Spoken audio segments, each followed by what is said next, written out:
ओम शांति। हम अव्यक्त मुरली रिवाइज कर रहे हैं। आज अव्यक्त मुरली है 373। आज की मुरली का विषय है बाप दादा की सेवा का रिटर्न। बाप दादा की सेवा का रिटर्न। ये बाबा ने मुरली चलाई थी 18 जनवरी 1978 को। 18 जनवरी का मतलब क्या होता है? 18 जनवरी को। हाँ जी, अव्यक्त दिवस। ये अव्यक्त दिवस की मुरली है। और किस चीज की मुरली है ये? अव्यक्त दिवस को और क्या क्या बोलते हैं? स्मृति दिवस बोलते हैं। स्मृति दिवस और समर्थी दिवस। और क्या बोलते हैं? अव्यक्त वतन निवासी बनना या अव्यक्त दिवस। एक अव्यक्त दिवस बोलते हैं, एक स्मृति दिवस, एक समर्थी दिवस, ठीक है, एक बोलते हैं शक्ति दिवस, क्योंकि इस दिन बाबा ने अपनी शक्तियों की विल की। सदा अतीन्द्रिय सुख व शांति स्तंभ भी बोलते हैं, शक्ति स्तंभ भी बोलते हैं, तो शांति स्तंभ बोलते हैं इसको। शांति दिवस भी हो गया। सदा अतीन्द्रिय सुख व खुशी के झूले में झुलाने वाले सुख के सागर परमात्मा शिव बोले। क्या कहते हैं? आज स्मृति दिवस अर्थात समर्थी दिवस पर सब बच्चों ने अपनी अपनी लगन अनुसार भिन्न भिन्न रूप से याद किया। बाप दादा के पास चारों ओर के स्नेही सहयोगी शक्ति स्वरूप संपर्क वाली आत्माओं के सब रूप की याद वतन तक पहुंची। बाप दादा द्वारा हर एक बच्चे की जैसी याद वैसा रिटर्न उसी समय मिल जाता है। जैसी याद वैसा रिटर्न उसी समय मिल जाता है। जिस रूप से जो याद करता है उसी रूप से बाप दादा बच्चों के आगे प्रत्यक्ष हो ही जाता है। मतलब बाप भी और दादा भी जिस रूप से बच्चे याद करते हैं, बाप दादा भी उसी रूप में प्रत्यक्ष हो ही जाते हैं। जो योगी तू आत्मा है उसे योग की विधि मिल जाती है। ये लाइन क्या कह रही है? जो योगी तू आत्मा है उसे योग की विधि मिल जाती है। कई बच्चे योगी तू आत्मा की बजाय क्या बन जाते हैं? योगी आत्माएं बन जाते हैं, जिस कारण मिलन की बजाय जुदाई का अनुभव करते। जगह वही, वातावरण ये वही, परंतु जो योगी आत्माएं हैं उन्हें बाबा से मिलन का अनुभव होता है, और जो योगी बच्चे हैं उनका बाबा से अलगाव का अनुभव होता है, जुदाई का अनुभव होता है। योगी तो आत्मा सदा बाप दादा के दिल तख्त नशीन होती। जो योगी तो आत्मा होगी वो बाप दादा के दिल तख्त पर बैठती। दिल कभी दूर नहीं होता। योगी आत्माएं योग के द्वारा बाप दादा को सामने लाने का प्रयत्न करती हैं कि बाबा सामने आए। वर्तमान को भूल बीती को याद करती हैं। वर्तमान को भूल जाती हैं और बीती बातों को याद करती हैं। इस कारण बाप दादा कब प्रत्यक्ष दिखाई देते, कब पर्दे के अंदर छिपा हुआ दिखाई देते, लेकिन बाप दादा सदा बच्चों के आगे प्रत्यक्ष है। बाप दादा सदा बच्चों के आगे प्रत्यक्ष हैं, बच्चों से छिप नहीं सकता। जबकि बाप है ही बच्चों के प्रति जब तक बच्चों का स्थापना के कार्य का पाठ है, तब तक बाप दादा बच्चों के हर संकल्प और सेकंड में साथ साथ है। बाप का वायदा है साथ चलेंगे। बाप का क्या वायदा है? सभी आत्माएं साथ चलेंगे। जब कार्य समाप्त होगा तो पहले ही बाप को क्यों भेज देते हैं? लाइन समझ में आई है? बाप का वायदा है साथ चलेंगे। कब चलेंगे? जब कार्य समाप्त होगा। तो पहले ही बाप को क्यों भेज देते हैं? बाबा चला गया कहे अविनाशी संबंधों को विनाशी क्यों बनाते? कई बच्चे कह देते हैं कि जी बाबा चला गया। बाबा चला गया तो कहते तुम ये विनाशी संबंधों को क्यों, अविनाशी संबंधों को विनाशी संबंध क्यों बना देते हो? सिर्फ पार्ट परिवर्तन हुआ है। सिर्फ क्या हुआ है? पार्ट परिवर्तन हुआ है। जैसे आप लोग की भी सेवा स्थान चेंज करते हो, आप लोग भी जैसे सेवा स्थान क्या करते हो? चेंज करते हो। तो बाबा ने भी क्या किया है? ब्रह्मा बाबा ने भी सेवा स्थान चेंज किया है। रूप वही है, रूप वही है, रूप चेंज नहीं हुआ। सेवा वही है। 1000 भुजा वाले ब्रह्मा के रूप का वर्तमान समय पाठ चल रहा है। तब तो साकार सृष्टि में उस रूप का गायन और यादगार है। भुजाएं बाप के बिना कर्तव्य नहीं कर सकती। भुजाएं बाप को प्रत्यक्ष करा रही हैं। कराने वाला है तब तो करा रहे हैं। कराने वाला शिव बाबा है तब तो करा रहे हैं। जैसे आत्मा के बिना भुजा कुछ नहीं कर सकती, वैसे बाप दादा कंबाइंड रूप की आत्मा के बिना भुजाएं रूपी बच्चे क्या कर सकते? जो भुजाएं रूपी बच्चे हैं वो फिर क्या कर सकते हैं?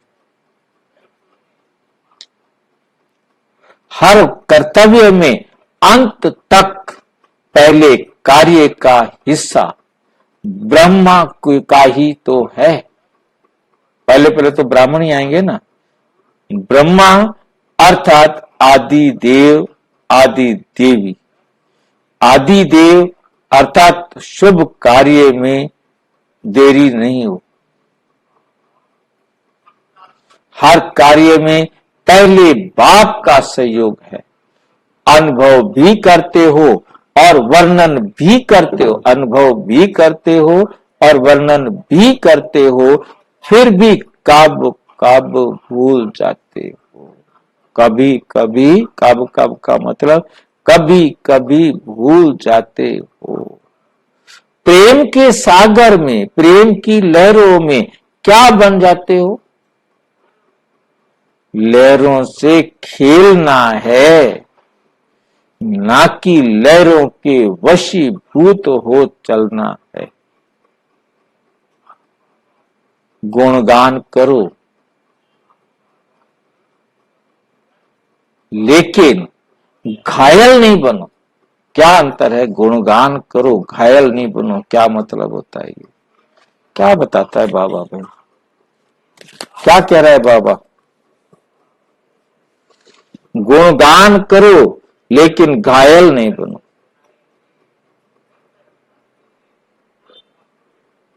किसका गुणगान करे? बाबा की महिमा का। परंतु ऊपर क्या कहा है हमें? देखो, प्रेम के सागर में, प्रेम की लहरों में क्या बन जाते हो? लहरों से खेलना है, ना कि लहरों के वशीभूत हो जाना। लहरों से खेलना, लहरों मतलब दुनिया में जो कुछ भी हमारे सामने, ये संसार सागर है, इसमें जो कुछ भी हो रहा है हमने हर एक खेल करके एंजॉय करना है, हर एक बात में एंजॉय करना है। जो कुछ भी हो रहा है एक्यूरेट हो रहा है, ठीक है? तो इस बात को बुद्धि में रख के हमने इस खेल को एंजॉय करना है, ठीक है। गुणगान करो लेकिन घायल नहीं बनो, इतने गुणगान करो मतलब जब तक उसका पार्ट है, परंतु उसके घायल नहीं बनो, उसके वशीभूत नहीं हो जाओ, लहरों के वशीभूत नहीं होना है।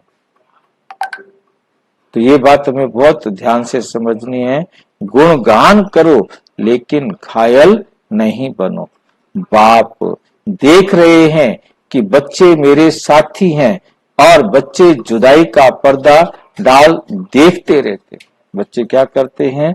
जुदाई का पर्दा डालकर देखते रहते हैं, फिर ढूंढने में समय गवाते। पहले खुद ही गुम कर देते हैं। कैसे गुम करते हैं? जैसे बच्चा दरवाजा अंदर से बंद कर दे, फिर उसे बजाना शुरू कर दे। पहले तो खुद भगवान को कण कण में, जरे जरे में कर दिया, और फिर भगवान को ढूंढ रहे हैं। कहाँ छुपे हो भगवान, दर्शन दो भगवान, आन मिलो भगवान। हाजिरा हजूर को भी छिपा देते हैं। कैसे छिपाया? सर्वव्यापी करके। कैसे छिपाया? सर्वव्यापी करके छिपा दिया। आंख मिचौनी का खेल अच्छा लगता है, आंख मिचौनी का खेल अच्छा लगता है, तो खेल समझ कर भले खेलो लेकिन स्वरूप नहीं बनो। खेलो लेकिन स्वरूप नहीं बनो। खेल अच्छा लगता है, खेल समझकर भले खेलो लेकिन स्वरूप नहीं बनो। स्वरूप बनना मतलब क्या होता है? उसको अपने जीवन में महसूस करना। हमें ऐसा महसूस नहीं करना है। मतलब दुनिया में आए हैं, खेल तो खेलना है, लेकिन खेल समझकर खेलो। खेल समझकर खेलने का क्या मतलब समझते हैं हम? क्या कह रहा है बाबा? खेल समझकर खेलना क्या? खेल को खेल की तरह कहते हैं, दुनिया में भी यही कहा जाता है। उसका क्या मतलब है? बाबा कहते हैं कि हर आदमी एक्टर है, तो एक्टर एक्टिंग करने आया है, हम यहाँ पर रोल प्ले करने आए हैं अपना। ठीक है, बाकी ये रियल थोड़ा ना है। तो फिर खेल को खेल खेल से खेलने का क्या मतलब? हम एक्ट इन्वॉल्व नहीं हो जाना उसमें, साक्षी होके खेलना है। खेलना है साक्षी होकर के। मतलब दुनिया में भी इसको कैसे कहा जाता है कि देखो खेल को खेल की तरह खेलो, उसमें बेईमानी नहीं करो, चीटिंग नहीं करो, चालाकी नहीं करो, धोखा नहीं करो, क्योंकि खेल खेल है। खेल में हार हो सकती है, जीत हो सकती है, दो ही बातें होती हैं। परंतु खेल के नियम में कोई चालाकी, कोई धूर्तता, कोई मकारी, कोई गद्दारी नहीं होनी चाहिए। और भैया कोई भी खेल जो होता है ना, वो मनोरंजन के लिए होता है। हाँ, खेल होता है शरीर को स्वस्थ बनाने के लिए, जीवन को स्वस्थ बनाने के लिए, स्वस्थ रहने के लिए। उसे स्वस्थ दृष्टि से खेलने का मतलब है बीच में अपने कोई चालाकी नहीं चलो, अपने किसी नियम को तोड़ करके अपने आप को आगे नहीं लाओ। खेल को खेल खेल समझ कर खेलो, मतलब उसमें सहयोग दो सबको। खेलने का मतलब है सहयोग दो, सीखने दो, खुद भी सीखो और उसको भी सीखने दो। कंपटीशन अलग बात है, मैच कंपटीशन ये अलग है, खेल अलग चीज है। मतलब इसलिए हमारे आपको शायद अनुभव होगा सबको, जिसको जो स्कूल में पढ़ते रहे हैं, कि एक होता है मैच और एक होता है गेम। मैच में कंपटीशन होता है, उसमें मतलब किसी प्रकार की चालाकी वगैरह चलना या कुछ भी करना होता है, परंतु गेम में तो खेल के बारे में होता है, उसके नियम क्या हैं, उनके नियमों को तोड़ना नहीं होता। तो हमारे भी खेल के नियम है, उन खेल के नियमों के अनुसार ही खेलना है, उसमें हमने किसी नियम को तोड़ना नहीं। खेल समझकर भल खेलो लेकिन स्वरूप नहीं बनो। मतलब जैसे रोल कर रहे हैं, जैसे आपको बताया था कि आपने देखा कि सीरियल के अंदर पति पत्नी का रोल कर रहे हैं। अब वो रोल कर रहे हैं तब तक ठीक है, तो रोल को स्वरूप नहीं बना दे, रियल नहीं बना दे। क्योंकि वो किसी और की पत्नी है, वो किसी और का पति है। रोल कर रहे हैं, रोल में ठीक है, पति पत्नी दुनिया को लग रहे हैं, पर तो रियल लाइफ में उनको पता है कि मैं किसी और की पत्नी हूं, उसको पता है कि मैं किसी और का पति हूं। तो उस रोल को रियल बना दे तो सारा का सारा खेल खराब हो जाएगा ना। खेल समझ कर भले खेलो, लेकिन स्वरूप नहीं बनो, उसको अपने जीवन में रियल रूप नहीं दे दो। बहलाने की बातें नहीं सुना रहे हैं बाबा, कहता मैं तुम्हें बहलाने की बातें नहीं सुना रहा हूं, और इस सेवा की स्पीड को अति तीव्र गति देने के लिए सिर्फ स्थान परिवर्तन किया है। ब्रह्मा बाबा ने केवल स्थान परिवर्तन किया है, अभी भी ब्रह्मा बाबा सेवा पर उपस्थित हैं। इसलिए बच्चों को भी बाप समान सेवा की गति को अति तीव्र बनाने में बिजी रहना चाहिए। तीव्र बनाने में क्या रहना चाहिए? बिजी रहना चाहिए। यह है स्नेह का रिटर्न। बाप जानते हैं बच्चों को बाप से अति स्नेह है। बाबा जानते हैं बच्चों को बाप से अति स्नेह है, लेकिन बाप का बच्चों के साथ साथ सेवा से भी स्नेह। बाप का बच्चों के साथ साथ बच्चों द्वारा सेवा, या खुद बाबा खुद सेवा कर रहे हैं, बच्चों से भी चाहते हैं कि सेवा करो।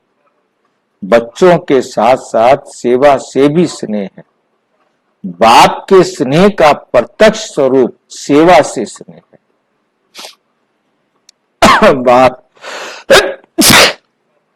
बाप के स्नेह का प्रत्यक्ष स्वरूप सेवा से स्नेह। जैसे पल पल बाबा कहते हो, वैसे हर पल बाप और सेवा हो। खाली बाबा बाबा नहीं, बाप और सेवा।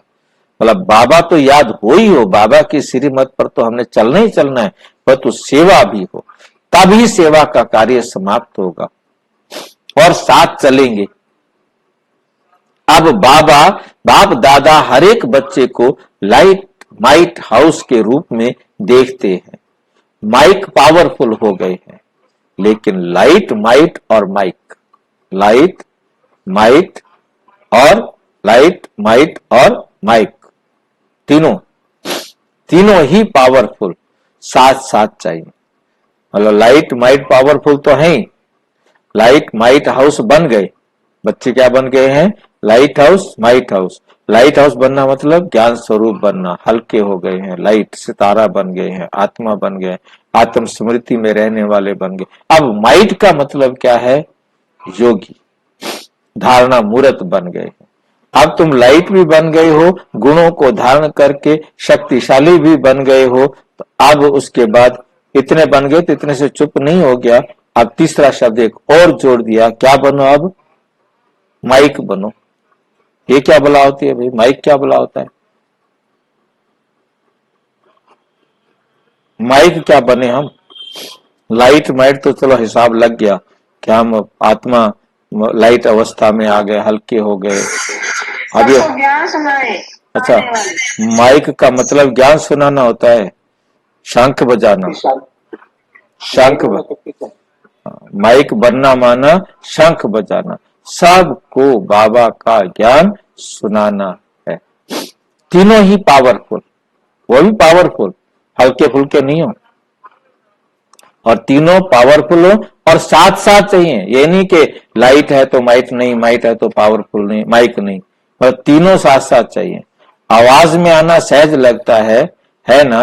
अब ऐसी पावरफुल स्टेज बनाओ जिस स्टेज से हर आत्मा को शांति, सुख और पवित्रता की तीनों ही लाइट्स अपनी माइट से दे सको। क्या देना है आपने? तीनों ही लाइट्स। ये तीनों लाइट कहां से आ गई भाई? तीनों लाइट कौन सी हैं? अब ऐसी पावरफुल स्टेज बनाओ जिस स्टेज से हर आत्मा को शांति, सुख और पवित्रता की तीनों लाइट्स। ये कौन सी लाइट है भाई? है कि मिलती है लाइट है?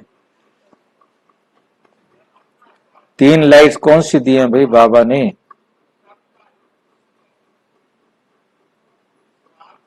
सुख, शांति और पवित्रता। सुख, शांति और पवित्रता। ये तीनों लाइटें, ये भी लाइटें हैं।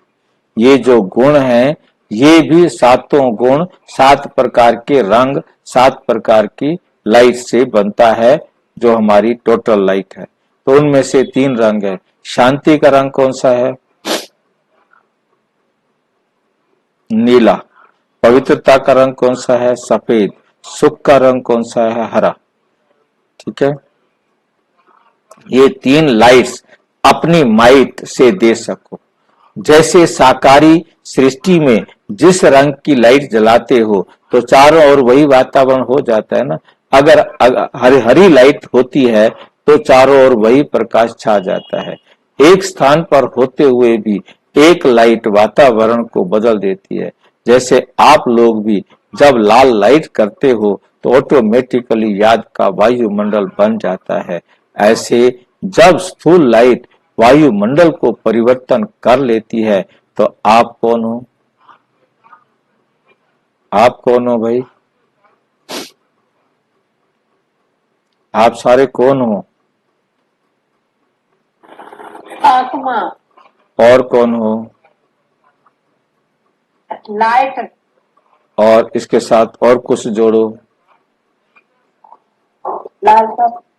हाँ, सामने लिखा हुआ है लाइट हाउस। लाइट हाउस क्या होता है? लाइट हाउस, हाँ जी, रास्ता बताने वाला। रास्ता बताने वाला। लाइट हाउस होता है रास्ता बताने वाला। ये कहाँ पर बताता है रास्ता? समुद्र में। हाँ, समुद्र के ऊपर। किनारे पे। हाँ, बंदरगाह पर लगी होती है। लाइट हाउस बनाया होता है, बहुत ऊंचा टावर होता है जो जहाज को रास्ता दिखाता है कि उधर बंदरगाह है, चलो। तो आप भी लाइट हाउस बनो, सबको बाबा तक पहुंचाने का रास्ता दिखाने के निमित्त बनो। पवित्रता की लाइट से व सुख की लाइट से वायुमंडल नहीं बना सकते हो। तुम खुद पवित्र बनो, सुख देने वाले बनो और चारों तरफ एक ऐसा वायुमंडल बन जाए, उनको महसूस हो कि ब्रह्मा कुमारीज में जाओ, वहां सुख भी मिलेगा, शांति भी मिलेगी और पवित्रता भी मिलेगी। तो ये वायुमंडल, ये वातावरण, ये आपने बनाना है। ये सारे काम हम ही करें क्या? कोई और नहीं करेगा क्या? और कोई बच्चे मिलते हैं बाबा को कि नहीं? रोजाना 1-2 काम फालतू कर देता है, छुट्टी नहीं देता कभी भी। बताओ अब क्या काम मिला है आज का? पता लगा?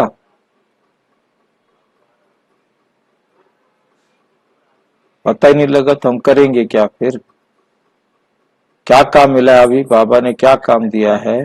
सुख, शांति, पवित्रता का लाइट हाउस बनना है। लाइट हाउस कैसे बन के करना क्या है कि चारों तरफ अपनी पवित्रता से, अपने सुख से, अपनी शांति से सबको शांति का अनुभव कराना है, पवित्रता का अनुभव कराना है, सुख का अनुभव कराना है।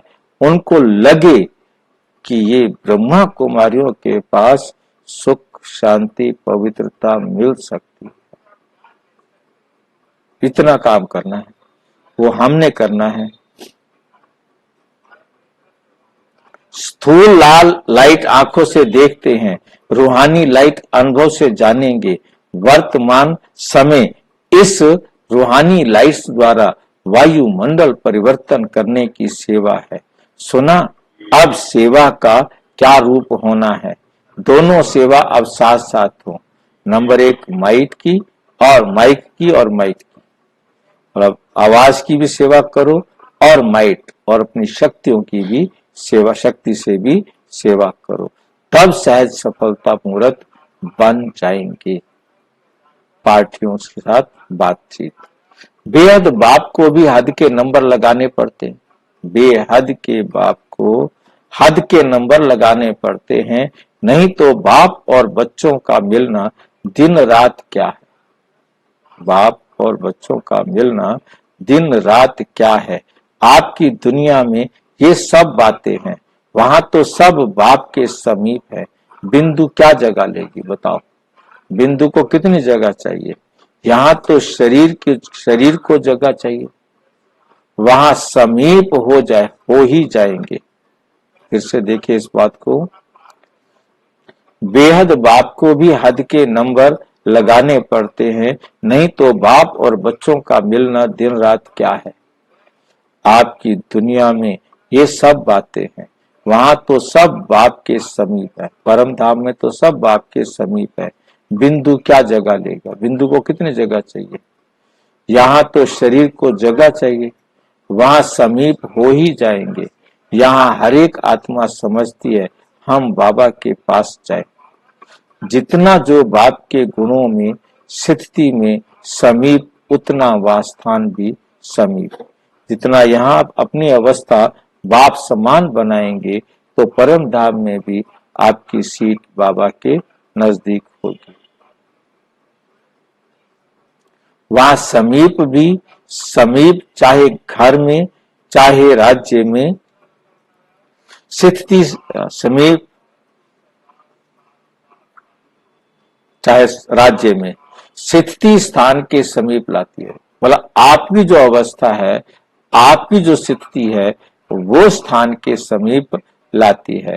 यही कमाल है जो हर एक समझता है मैं समीप और समीप का अनुभव भी करता है, क्योंकि बेहद का बाप अखुट है, वो कभी खुट नहीं सकता, अखंड है, इसलिए सभी समीप हो सकते हैं। संतुष्ट रहना और करना, यही वर्तमान समय का स्लोगन है। असंतुष्ट अर्थात अप्राप्ति, संतुष्ट अर्थात प्राप्ति। कोई असंतुष्ट है तो वो लिखेगा अप्राप्ति, और कोई संतुष्ट है तो वो लिखेगा प्राप्ति। सर्व प्राप्ति वाले कभी भी असंतुष्ट नहीं हो सकते। जो सब जिन्होंने सब कुछ प्राप्त करना था, पाना था, सो पा लिया, वो कभी असंतुष्ट नहीं हो सकते। नंबर 2, सदा अपने को गॉडली स्टूडेंट समझते हो। गॉडली स्टूडेंट लाइफ सबसे बेस्ट लाइफ गाई जाती है। ऐसे सदा बेस्ट अर्थात सर्वश्रेष्ठ जीवन का अनुभव करते हो। जैसे स्टूडेंट सदा हंसते रहते और पढ़ते, हंसते खेलते और पढ़ते रहते हैं, और कोई बात बुद्धि में विघ्न रूप नहीं बनती। मतलब कोई भी बात बुद्धि में विघ्न रूप नहीं बनती। ऐसे ही पढ़ना पढ़ाना, निर्विघ्न रहना, पढ़ना भी पढ़ाना भी, और क्या बनना है, निर्विघ्न रहना। बाप के साथ उठना बैठना, खाना पीना, ये है गॉडली स्टूडेंट लाइफ। लौकिक में रहते भी बाप का साथ है ना, लौकिक में रहते भी बाप का साथ है ना। चाहे कहां भी शरीर रहे, लेकिन मन बाप और सेवा में लगे रहें। खाना पीना चलना सब बाप के साथ, इसकी ही महिमा है। जो प्रिय वस्तु होती उसका साथ छोड़ना मुश्किल होता है, साथ रहना योग लगना मुश्किल नहीं, योग टूटना मुश्किल। ऐसे अनुभवी को कहा जाता है godly student life. Godly student life मतलब जो ऐसे अनुभवी होते हैं ना, साथ छोड़ना मुश्किल होता है, साथ रहना योग लगाना मुश्किल नहीं। क्योंकि बाबा की याद में रहना आसान, बाबा को छोड़ना मुश्किल है ना। उल्टी बात, हम बाबा को छोड़ नहीं सकते, बाबा के साथ रहना ही हमें आसान लगे। योग टूटना मुश्किल, ऐसे अनुभवी को कहा जाता है गॉडली स्टूडेंट लाइफ,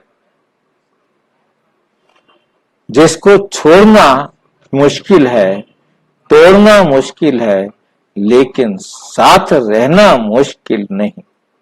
यही बेस्ट लाइफ, यही बेस्ट लाइफ। सदा हंसते रहो और गाते रहो, बाप के साथ चलते रहो। ऐसा साथ सारे कल्प में नहीं मिल सकता। कल्प, पूरे के पूरे कल्प में नहीं मिल सकता। संगम पर भी अगर किसी को ढूंढो तो मिलेगा नहीं ना। बाप ने आपको ढूंढा या आपने बाप को ढूंढा? पूछ रहे। हमने बाप को ढूंढा। ठीक बात है। संगम पर भी, हाँ जी, तो कुछ करते ही नहीं है। हाँ, बाप तो कुछ करता ही नहीं है। संगम पर भी अगर किसी को ढूंढो तो मिलेगा। संगम पर मेले जो लगते हैं जहां, वो किसी को ढूंढो तो मिलेगा।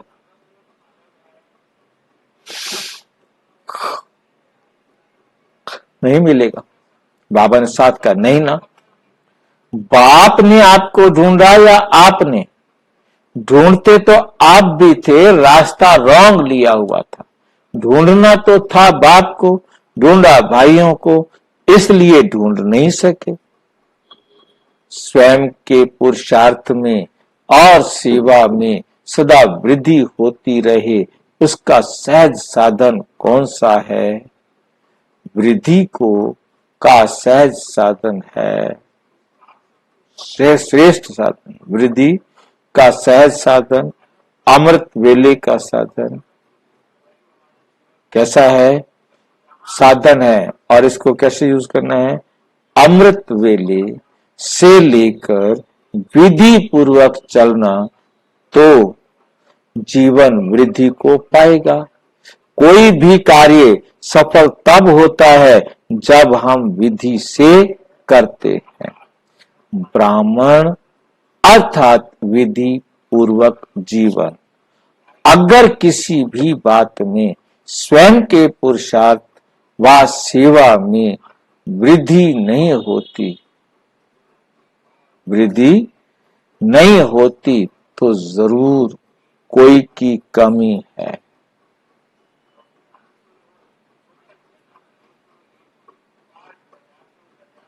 तो चेक करो कि अमृत वेले से लेकर रात तक मनसा वाचा कर्मणा व विधि पूर्वक रहा, अर्थात वृद्धि हुई। अगर नहीं तो कारण को सोच कर निवारण करो। कारण को क्या करो? निवारण करो। फिर दिल शिकस्त नहीं होंगे। अगर विधि पूर्वक जीवन होगी तो अगर विधि पूर्वक जीवन होगी तो वृद्धि अवश्य होगी। अच्छा,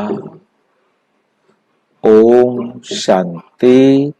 और विस्तार से जानने के लिए प्रजापिता ब्रह्मा कुमारी ईश्वरीय विश्वविद्यालय के किसी भी सेवा केंद्र पर संपर्क करें। और कोई प्रश्न है तो 9213106986 पर केवल व्हाट्सएप करें, फोन नहीं। ओम शांति।